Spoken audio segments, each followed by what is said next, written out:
Assalamualaikum warahmatullahi wabarakatuh. Selamat pagi semuanya. Perkenalkan, kami dari kelompok 7 ingin mempresentasikan tentang tarif dan PPh terhutang.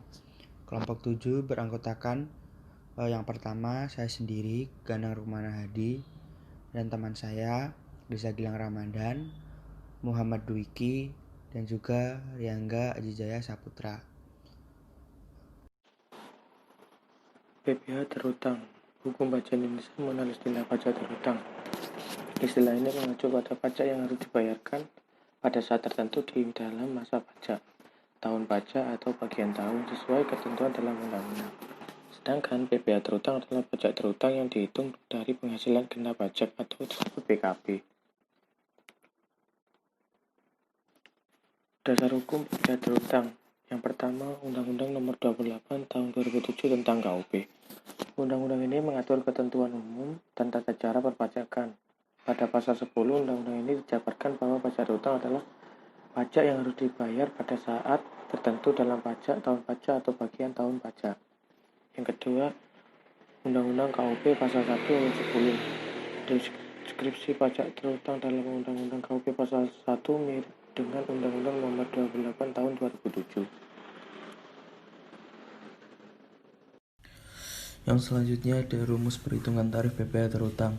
Menurut UU Nomor 36 Tahun 2008, terdapat persentase khusus untuk menghitung tarif pajak penghasilan, tergantung dari jumlah penghasilan kena pajak yang diperoleh.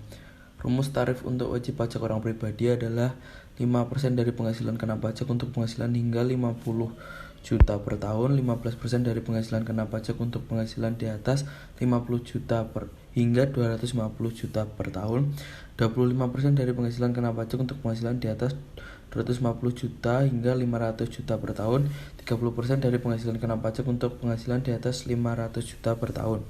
Perhitungan di atas ini hanya berlaku untuk wajib pajak yang sudah memiliki NPWP. Wajib pajak tanpa NPWP harus membayar tarif 20% lebih tinggi dari yang wajib dibayarkan pemilik NPWP. Cara menentukan jumlah penghasilan kena pajak.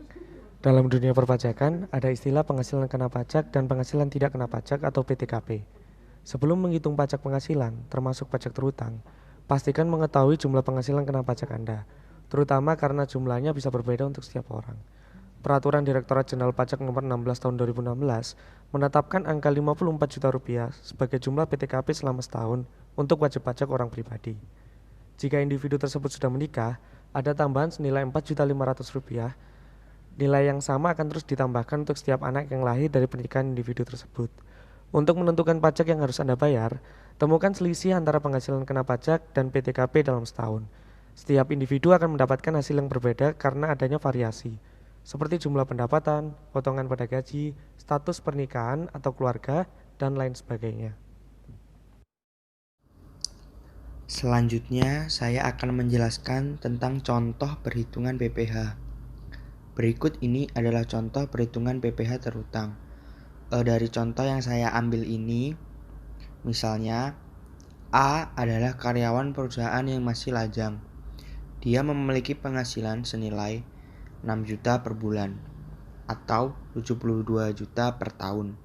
Status lajang A membuatnya mendapat penghasilan tidak kena pajak sejumlah 54 juta per tahun. Ini berarti penghasilan kena pajak si A dihitung dari selisih antara gaji atau pendapatan per tahun dan PTKP, yaitu 72 juta dikurangi dengan 54 juta, yang hasilnya sama dengan 18 juta. Karena penghasilan si A dalam setahun adalah 72 juta, maka perhitungan tarifnya menggunakan persentase 15%. Jumlah pajak penghasilan yang harus dibayar dalam setahun adalah 15 dibagi 100 dikali dengan 18 juta, yang hasilnya adalah 2.700.000. Ini berarti jumlah uang yang menjadi potongan pajak A adalah 225.000. Sekian presentasi dari kelompok kami. Bila ada kurang lebihnya kami mohon maaf. Wabillahi taufik wal hidayah. Assalamualaikum warahmatullahi wabarakatuh.